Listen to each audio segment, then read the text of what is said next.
Hello, I'm Forrest Lee.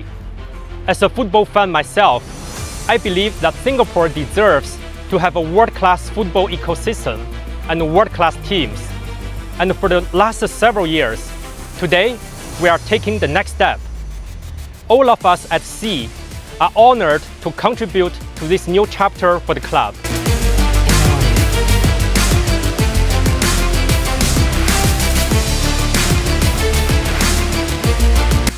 Hai semuanya, selamat datang di channel YouTube Garuda IDN.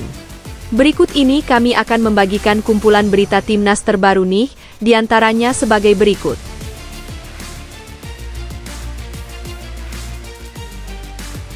Mengejutkan, AFF belum melunasi pembayaran kepada Manchester United. Ketua Federasi Singapura siap ambil alih, bahkan siap ganti rugi uang AFF yang sebelumnya sudah digunakan untuk DP. Ketum PSSI sudah temukan 3 pemain naturalisasi untuk gabung U17.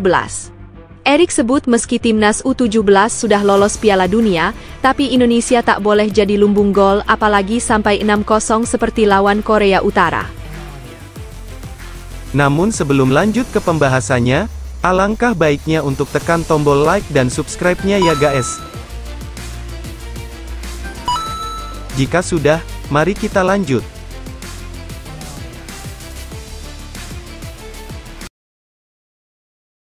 Mengejutkan, AFF belum melunasi pembayaran kepada Manchester United. Ketua Federasi Singapura siap ambil alih, bahkan siap ganti rugi uang AFF yang sebelumnya sudah digunakan untuk DP.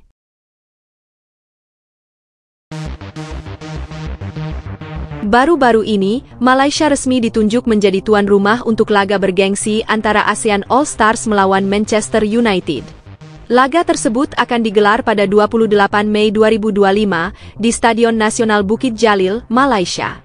Di balik kemeriahan ini, ada fakta menarik sekaligus mengundang tanda tanya besar.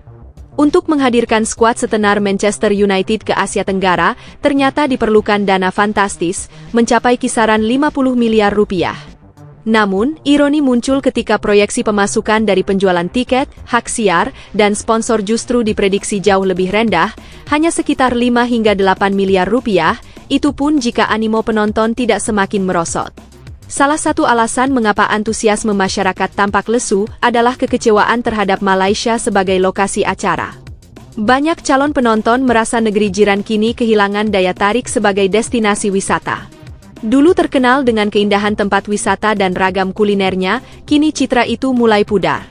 Makanan dianggap kurang menggugah selera, pilihan tempat liburan dirasa membosankan, dan yang paling sering dikeluhkan adalah sikap penduduk yang disebut-sebut makin tidak ramah. Perubahan demografi, di mana kini banyak kawasan dihuni pendatang dari Bangladesh, disebut-sebut turut mempengaruhi suasana sosial yang kurang nyaman bagi wisatawan. Dengan semua kondisi tersebut, wajar bila keraguan mulai bermunculan, apakah laga besar ini benar-benar akan sukses mendatangkan keuntungan atau justru berujung menjadi beban? Di tengah situasi yang semakin rumit terkait penyelenggaraan laga ASEAN All Stars kontra Manchester United di Malaysia, muncul kabar baru yang cukup mengejutkan. Forrest Lee, Ketua Federasi Sepak Bola Singapura, menyatakan ketertarikannya untuk mengambil alih proyek besar ini.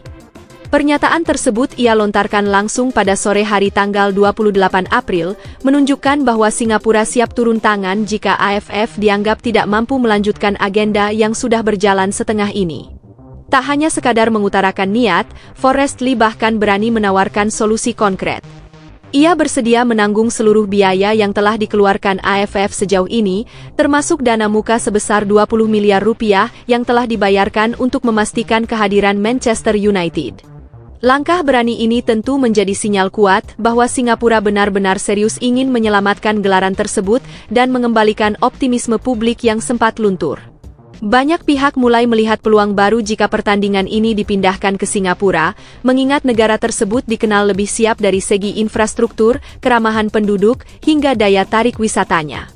Di tengah ketidakpastian ini, Forrest Lee dengan tegas mengatakan, kalau AFF ragu, biarkan kami yang melanjutkan. Ujar Forrest Lee dalam wawancara terbaru.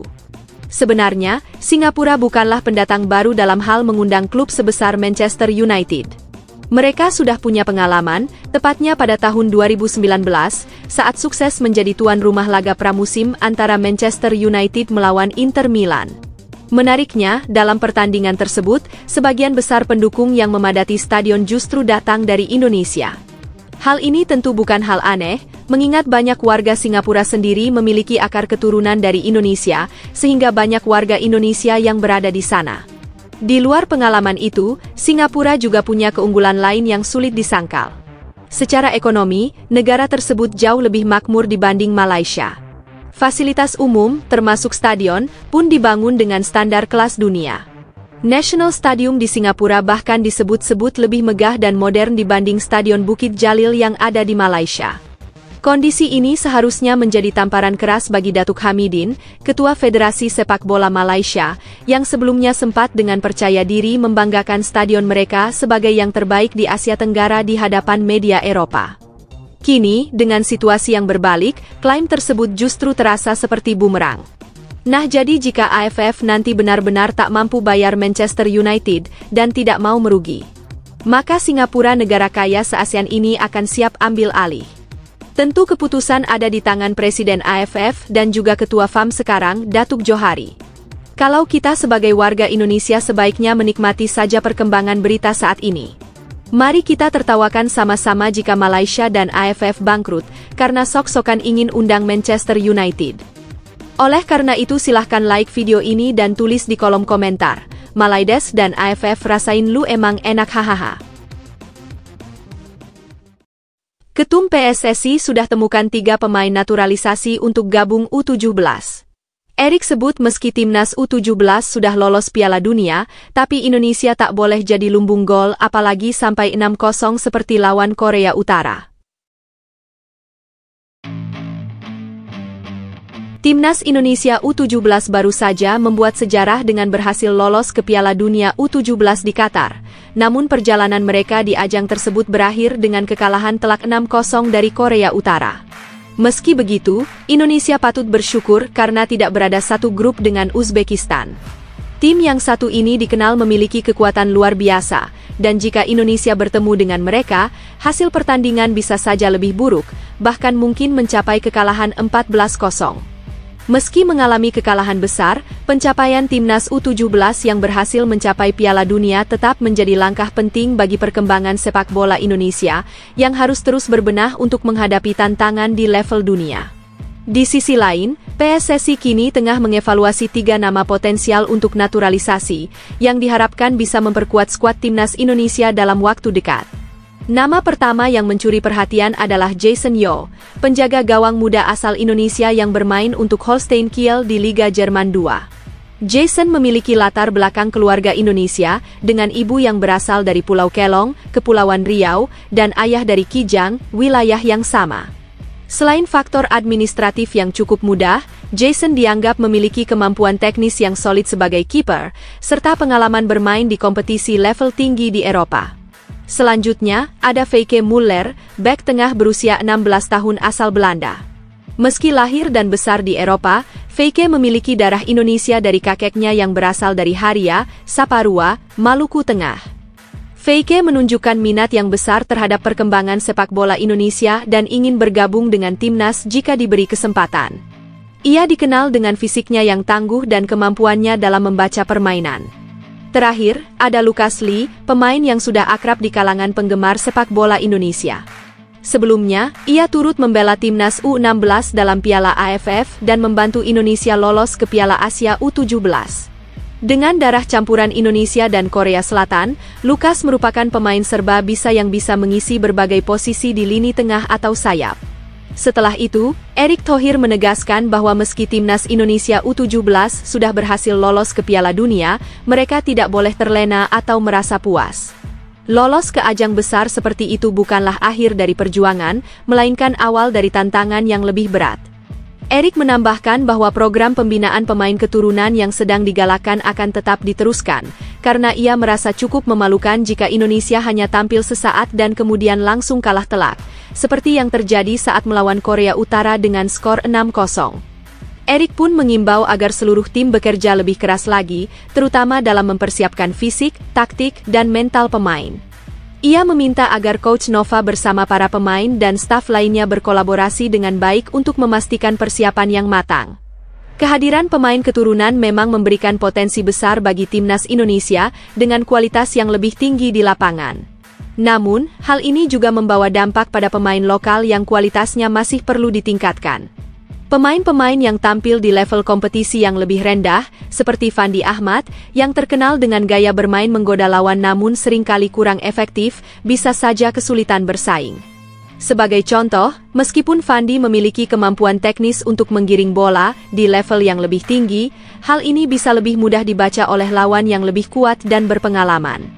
Dengan masuknya pemain keturunan yang memiliki pengalaman lebih baik di kompetisi Eropa atau negara dengan liga yang lebih maju, pemain lokal yang kualitasnya belum sebanding bisa tergeser dari posisi mereka di tim utama. Penting bagi PSSI untuk menjaga keseimbangan antara memberi peluang kepada pemain keturunan dan terus mengembangkan talenta lokal, agar Indonesia memiliki skuad yang kompetitif di semua aspek. Lalu setujukah kamu jika PSSI menambah pemain keturunan padahal U17 sudah masuk Piala Dunia? Jika kalian setuju silahkan like video ini dan tulis di kolom komentar. Saya setuju timnas U17 ditambah pemain keturunan naturalisasi. Mantap, PSSI dan Erick Thohir langsung tindak tegas Indra Syafri yang tak becus bawa timnas Indonesia agar bisa kompetitif di Piala Asia U20. Erick Thohir ingin skuad Garuda Muda bisa berkompetisi di kompetisi internasional agar memiliki pengalaman.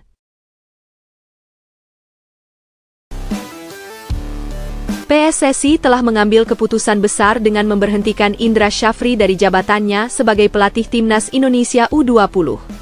Langkah ini diambil sebagai dampak dari kegagalan tim dalam mencapai target di Piala Asia U20 2025, di mana Indonesia harus tersingkir sejak fase grup dalam turnamen yang berlangsung di Shenzhen, Tiongkok.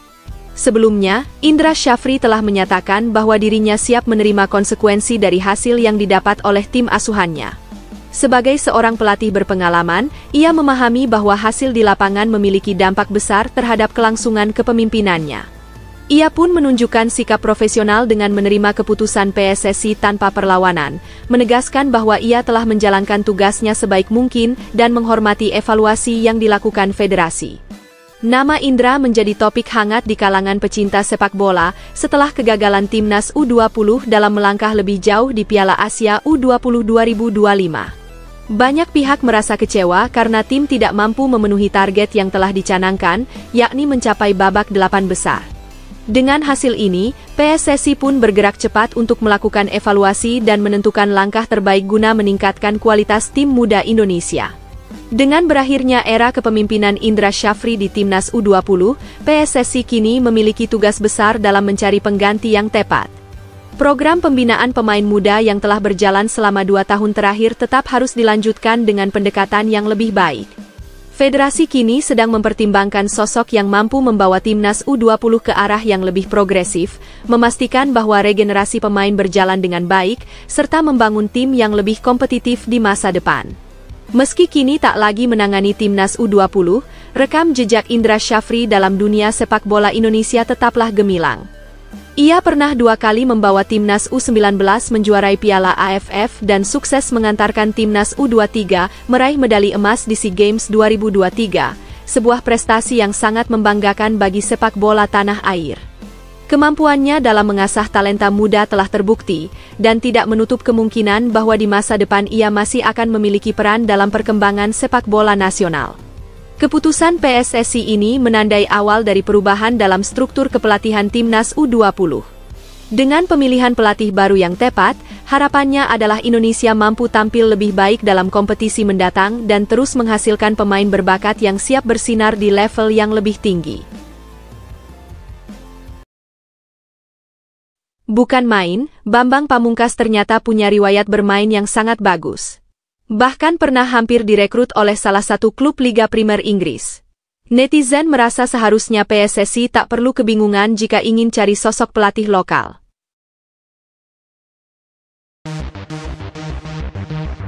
Bambang Pamungkas adalah salah satu ikon sepak bola Indonesia yang namanya selalu dikenang sebagai striker tajam dan berprestasi. Sepanjang karirnya, ia menunjukkan kemampuan luar biasa, baik di level klub maupun bersama timnas Indonesia. Kehebatannya di lapangan hijau bukan hanya ditandai dengan jumlah gol yang melimpah, tetapi juga mentalitas dan keberaniannya menghadapi lawan-lawan besar.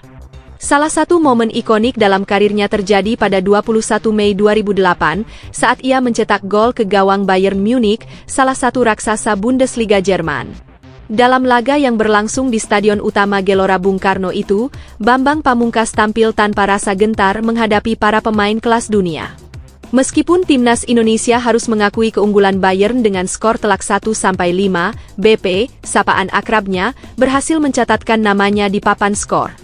Gol tersebut lahir dari sundulan kepala yang memanfaatkan umpan silang dari Elie Aibu.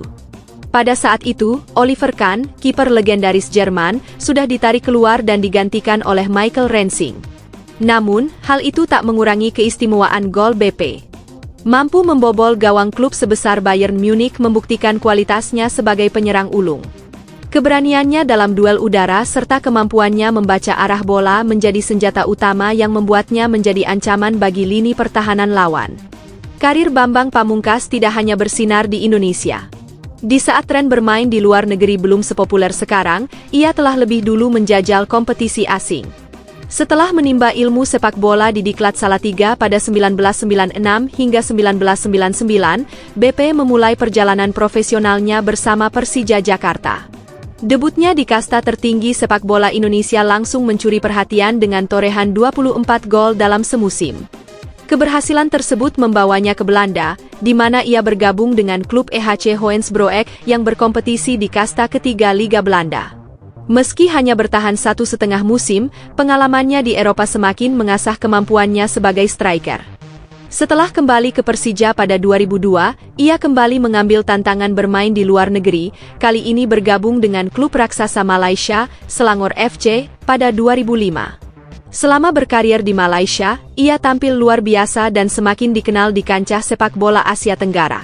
Setelah 2 musim, ia kembali memperkuat Persija Jakarta pada 2007, di mana ia terus menjadi andalan di lini depan.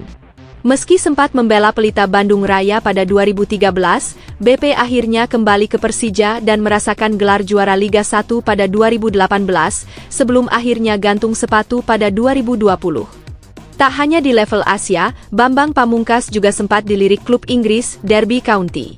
Pada 2008, klub yang saat itu berkompetisi di Premier League dikabarkan tertarik merekrutnya dengan nilai transfer mencapai 300.000 pounds. Hal ini semakin mengukuhkan statusnya sebagai salah satu pemain terbaik yang pernah dimiliki Indonesia. Bambang Pamungkas bukan sekadar pemain berbakat, tetapi juga sosok yang menginspirasi banyak pesepak bola muda. Dedikasi, profesionalisme, serta semangat pantang menyerahnya menjadikannya legenda sejati dalam sejarah sepak bola Indonesia. Kabar gembira, Jairo Riedewald dikabarkan batal bela timnas Indonesia di kualifikasi Piala Dunia. Namun, PSSI pastikan pemain satu ini tetap bisa bergabung dengan skuad Garuda meskipun baru di bangku cadangan.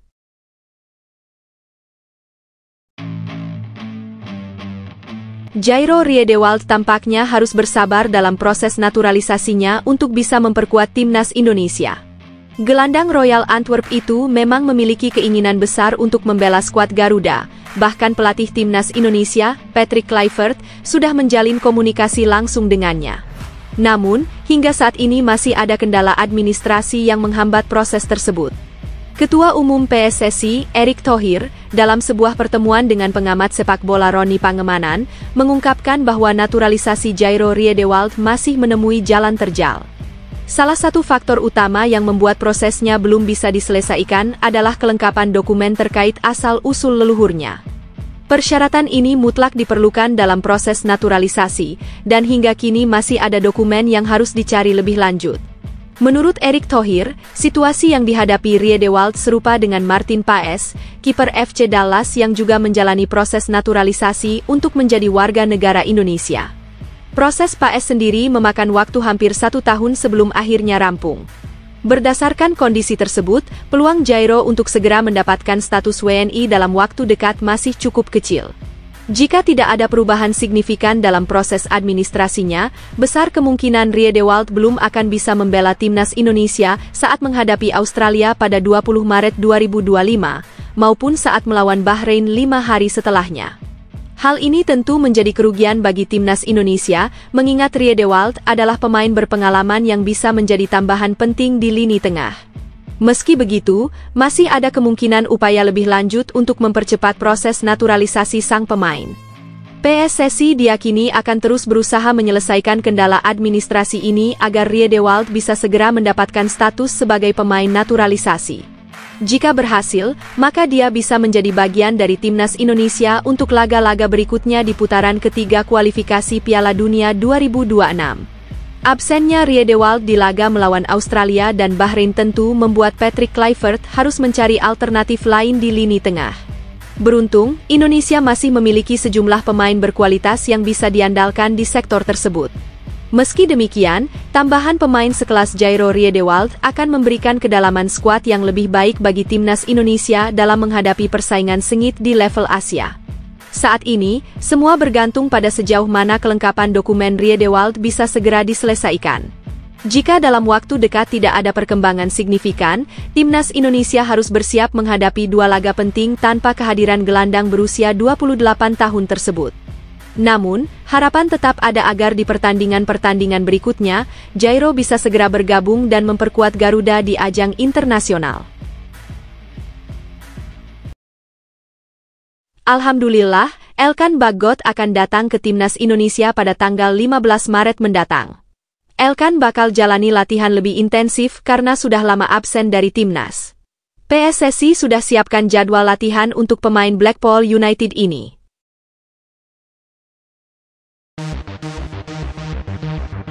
Timnas Indonesia akan segera berkumpul untuk persiapan menghadapi laga krusial di putaran ketiga kualifikasi Piala Dunia 2026. Sesuai rencana, para pemain akan mulai bergabung pada 15 Maret mendatang, dengan Patrick Kluivert memimpin persiapan setelah kedatangannya ke Indonesia pada 9 Maret. Ketua Badan Tim Nasional, Sumarji, mengungkapkan bahwa para pemain yang berkompetisi di Liga 1 akan berkumpul lebih awal di Jakarta. Sementara itu, para pemain yang berkarir di luar negeri dijadwalkan langsung terbang ke Australia dan bergabung dengan tim 2 hari sebelum pertandingan melawan Socheroos. Menariknya, Sumarji mengisyaratkan bahwa ada kemungkinan beberapa wajah baru akan mendapatkan kesempatan untuk membela timnas Indonesia. Salah satu nama yang disebut-sebut berpeluang dipanggil adalah Elkan Bagot. Bek jangkung yang kini tampil reguler bersama Blackpool di Ligue 1 Inggris itu berpotensi kembali memperkuat lini belakang skuad Garuda. Setelah sebelumnya sempat mengalami ketidakcocokan dengan pelatih timnas sebelumnya, kini peluangnya untuk kembali membela Merah Putih semakin terbuka lebar. Keberadaan Elkan di lini pertahanan tentu akan menjadi nilai tambah bagi timnas Indonesia.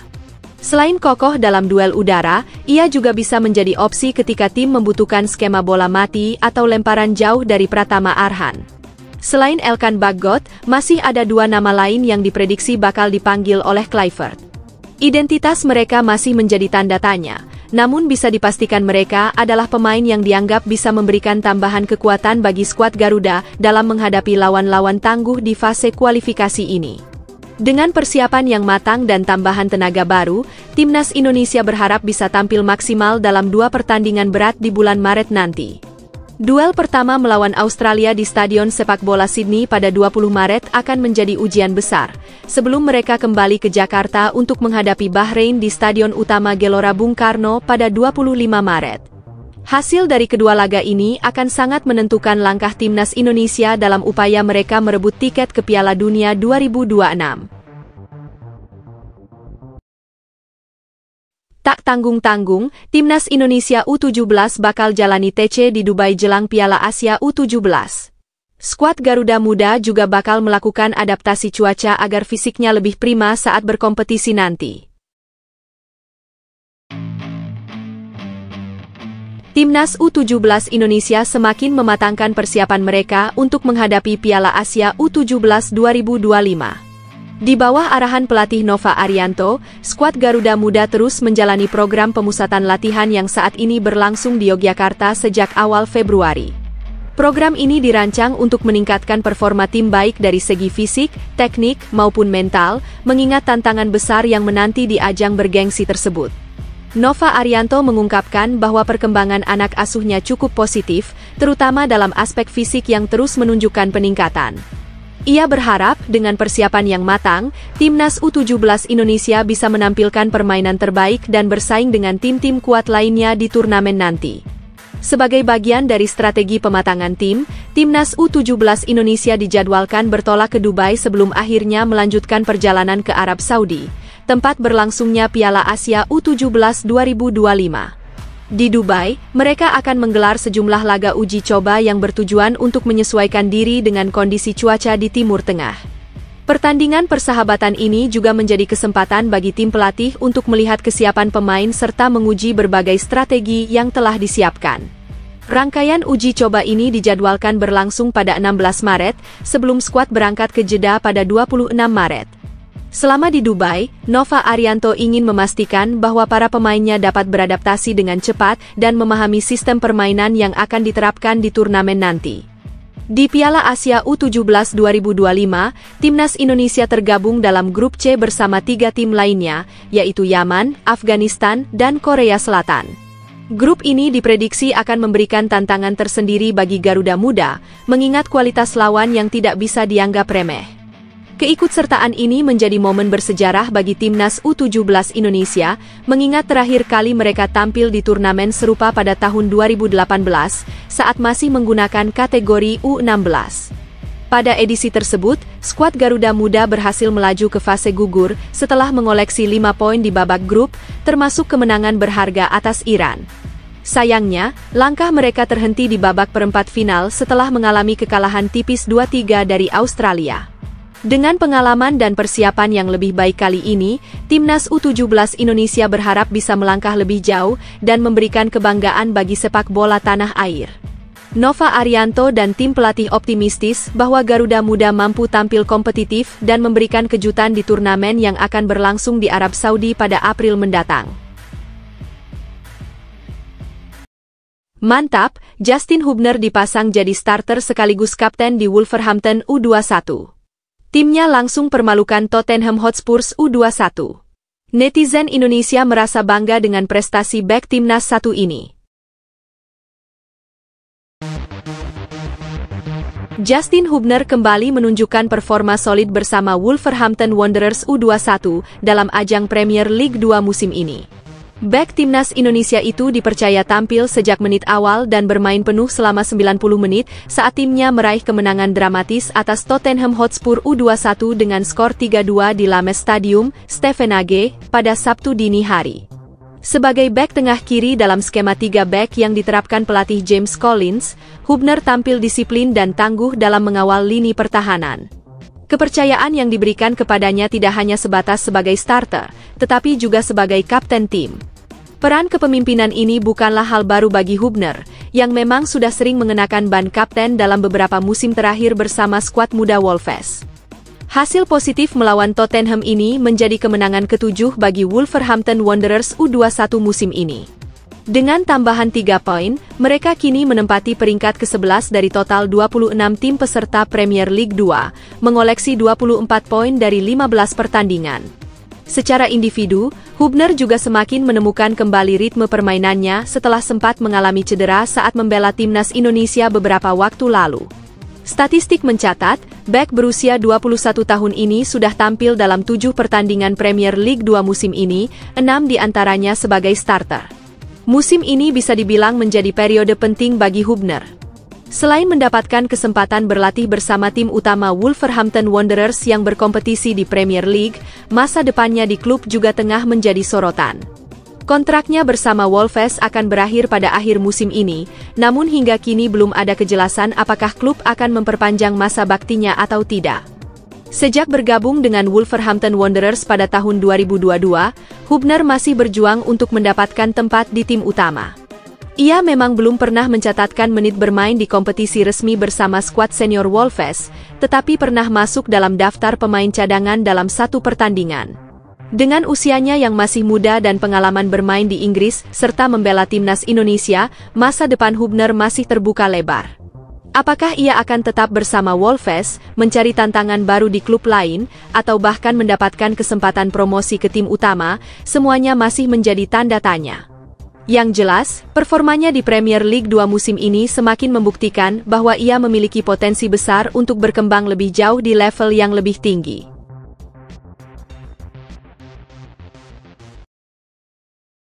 Mantap, mantan asisten Shin Tae-yong bakal bantu timnas U17 menang melawan timnas Korea Selatan. Timnas U17 dipastikan meraih kemenangan dengan lebih mudah di Piala Asia U17 nanti.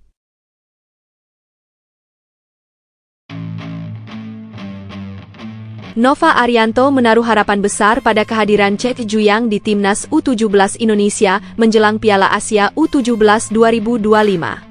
Pelatih asal Semarang ini tengah menjalani tugas penting dalam mempersiapkan tim muda Garuda Asia untuk menghadapi turnamen yang akan digelar di Arab Saudi pada 3–20 April 2025. Dengan waktu kurang lebih 1 bulan tersisa, persiapan terus dimatangkan agar skuad bisa tampil maksimal di kompetisi bergengsi tersebut. Salah satu tambahan yang dianggap berharga bagi tim bukanlah pemain baru, melainkan di sektor tim medis. PSSI secara resmi kembali menunjuk Chae Ju-yang untuk menangani kebugaran para pemain. Sosok dokter asal Korea Selatan itu sebelumnya merupakan bagian dari staf kepelatihan timnas Indonesia di era Shin Tae-yong. Namun, setelah Shin tak lagi menjadi pelatih pada Januari 2025, Chae juga ikut meninggalkan tim. Kini, ia kembali dipercaya untuk membantu skuad U17, bekerja sama dengan Nova yang sebelumnya juga menjadi asisten Shin. Menariknya, kembalinya Chae ke dalam tim datang di momen yang cukup spesial. Timnas U17 Indonesia berada di grup C bersama Yaman, Afghanistan, dan Korea Selatan, negara asal Chae.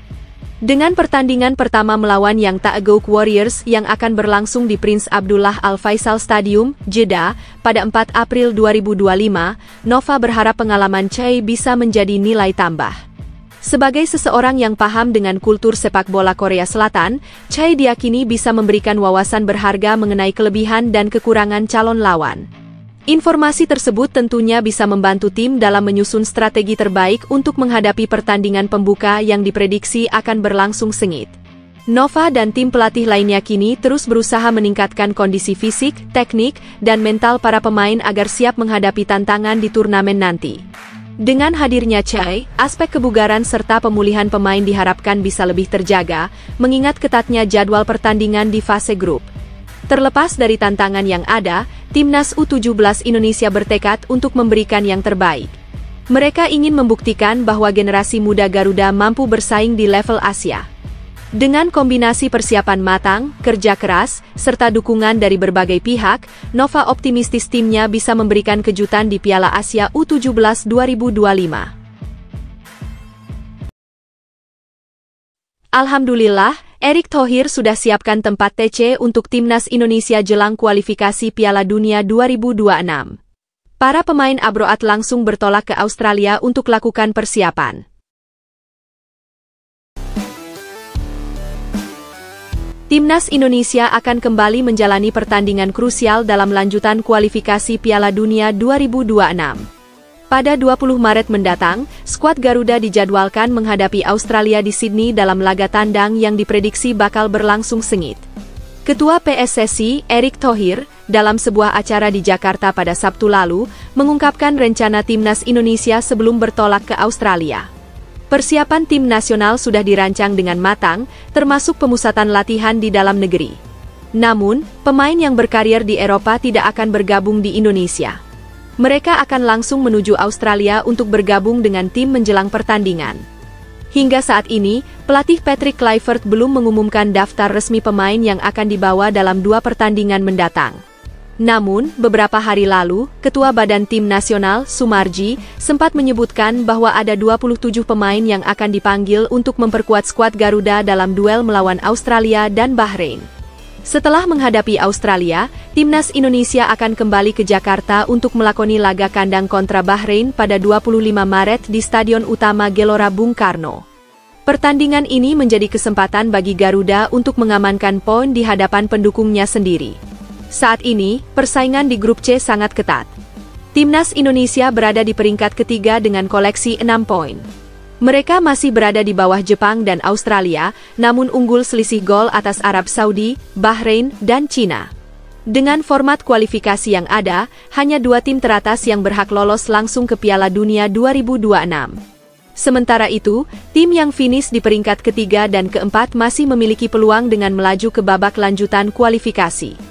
2 pertandingan mendatang akan sangat menentukan langkah timnas Indonesia. Jika mampu meraih hasil positif, peluang untuk mencetak sejarah lolos ke Piala Dunia akan semakin terbuka. Sebaliknya, jika kehilangan poin, perjuangan akan semakin berat. Patrick Kluivert dan tim pelatih tentu akan menyiapkan strategi terbaik agar skuad Garuda bisa tampil optimal. Dukungan dari seluruh elemen sepak bola Indonesia pun diharapkan dapat memberikan motivasi tambahan bagi para pemain dalam menjalani laga-laga penting ini. Dengan kerja keras dan semangat pantang menyerah, timnas Indonesia berharap bisa meraih hasil terbaik dalam misi menuju Piala Dunia 2026.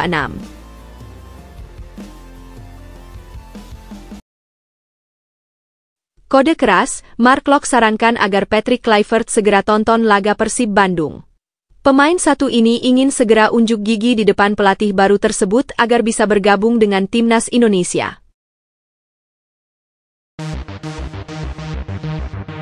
Patrick Kluivert, pelatih kepala timnas Indonesia, telah mulai memantau sejumlah pertandingan di BRI Liga 1 musim ini untuk menyusun komposisi tim yang akan berlaga di putaran ketiga kualifikasi Piala Dunia 2026. Langkah ini diambil agar ia dapat menilai langsung performa para pemain yang berpotensi memperkuat skuad Garuda dalam laga-laga krusial mendatang. Namun, hingga saat ini, Kluivert belum terlihat menghadiri langsung pertandingan Persib Bandung, meskipun tim berjuluk Maung Bandung tersebut sedang menunjukkan performa impresif dan berada di puncak klasemen Liga 1. Dengan pencapaian tersebut, beberapa pemain Persib memiliki peluang besar untuk dipanggil ke timnas Indonesia. Kapten Persib, Mark Locke, menyoroti pentingnya perhatian dari Kluivert terhadap timnya. Menurutnya, jika pelatih asal Belanda itu belum sempat datang langsung ke stadion untuk menyaksikan laga Persib, ia masih memiliki opsi lain, seperti menonton pertandingan melalui siaran televisi. Locke menilai, performa Persib dalam beberapa laga terakhir, khususnya di pertandingan tandang, layak mendapat perhatian lebih. Contohnya, keberhasilan mereka tampil solid saat menghadapi Arema FC, serta menahan imbang Persija Jakarta di laga klasik. Baginya, jika Kluivert sudah mengamati permainan timnya, maka ia bisa membuat penilaian objektif terhadap pemain-pemain yang berpotensi memenuhi kebutuhan timnas Indonesia. Hal ini tentu menjadi kesempatan bagi beberapa penggawa Maung Bandung untuk unjuk kemampuan dan membuktikan bahwa mereka layak bersaing di level internasional. Meski demikian, Locke menegaskan bahwa dirinya dan rekan-rekan di Persib tetap fokus penuh pada perjalanan tim di Liga 1. Dengan posisi sebagai pemuncak klasemen, mereka tidak ingin lengah dan terus berusaha menjaga konsistensi performa. Bagi pemain berusia 30 tahun itu, jika ada kesempatan untuk dipanggil ke timnas Indonesia, itu merupakan suatu kehormatan sekaligus bonus dari kerja keras mereka bersama Persib. Namun, untuk saat ini, ia dan rekan-rekannya lebih memilih untuk tetap membumi dan berusaha memberikan yang terbaik bagi timnya di kompetisi domestik. Keputusan akhir tentu berada di tangan Patrick Kluivert. Dengan seleksi yang ketat dan banyaknya pemain yang bersaing untuk mendapatkan tempat di timnas Indonesia, setiap individu harus menunjukkan performa terbaiknya agar bisa mendapatkan kesempatan mengenakan seragam Garuda dalam perjuangan menuju Piala Dunia 2026. Bukan main, Emil Audero dipastikan gabung timnas Indonesia di leg kedua kualifikasi Piala Dunia. Erick Thohir tinjau langsung proses naturalisasinya agar bisa selesai tepat waktu. Ketua Umum PSSI, Erick Thohir, membawa kabar menggembirakan bagi pecinta sepak bola tanah air. Saat ini, PSSI sedang mempercepat proses naturalisasi 3 pemain yang diproyeksikan untuk memperkuat timnas Indonesia di ajang internasional. Ketiga pemain tersebut adalah Emil Audero, Dean James, dan Joey Pelupesi. Langkah ini diambil sebagai bagian dari upaya memperkuat skuad Garuda menjelang putaran ketiga kualifikasi Piala Dunia 2026 zona Asia. Erick berharap proses naturalisasi mereka bisa segera rampung, sehingga ketiganya dapat bergabung dengan timnas Indonesia pada Maret 2025, ketika babak kualifikasi kembali bergulir. Di fase krusial ini, timnas Indonesia akan menghadapi 2 laga penting. Pertama, mereka akan bertandang ke Australia untuk menantang tim tuan rumah di Stadion Sepak Bola Sydney pada 20 Maret 2025. Setelah itu, 5 hari berselang, skuad Garuda akan menjamu Bahrain di Stadion Utama Gelora Bung Karno. 2 pertandingan ini akan menjadi ujian berat bagi timnas Indonesia dalam perjuangan mereka menuju Piala Dunia 2026. Kehadiran pemain-pemain baru dengan pengalaman di kompetisi Eropa diharapkan bisa memberikan tambahan kekuatan bagi tim asuhan Patrick Kluivert. Kini, para pendukung Garuda menanti perkembangan lebih lanjut mengenai proses naturalisasi tersebut, sembari berharap mereka bisa segera bergabung dan memberikan kontribusi maksimal bagi timnas Indonesia. Emil Audero memang memiliki statistik yang menarik di klubnya. Penjaga gawang yang satu ini diketahui sedang berkarir di divisi pertama Liga Italia atau Serie A bersama klub Como. Bergabungnya Emil ke klub yang satu ini masih terbilang baru. Dia menyelesaikan perpindahan dari Inter Milan pada tanggal 30 Juli 2024 lalu dan dengan durasi kontrak selama 4 tahun. Karena statusnya masih sebagai kiper anyar, Emil baru tampil sebanyak 4 kali pertandingan di Serie A. Di antaranya melawan Bologna yang berakhir dengan skor imbang 2-2, kemudian melawan Atalanta. Di pertandingan ini Como harus rela menelan kekalahan. Selanjutnya yakni menghadapi Hellas Verona di mana Como meraih kemenangan dengan skor 3-2. Dan yang terakhir melawan SSC Napoli dengan hasil akhir berupa kemenangan 3-1. Statistik ini terbilang cukup bagus, meskipun Emil belum pernah mencatatkan clean sheet bersama klub barunya ini, tapi berkat performa dan penjagaannya yang ketat, dia bisa membuat klubnya menang sebanyak 2 kali, imbang 1 kali, dan hanya kalah sekali. Emil Audero diprediksi akan menjadi kiper andalan di masa yang akan datang.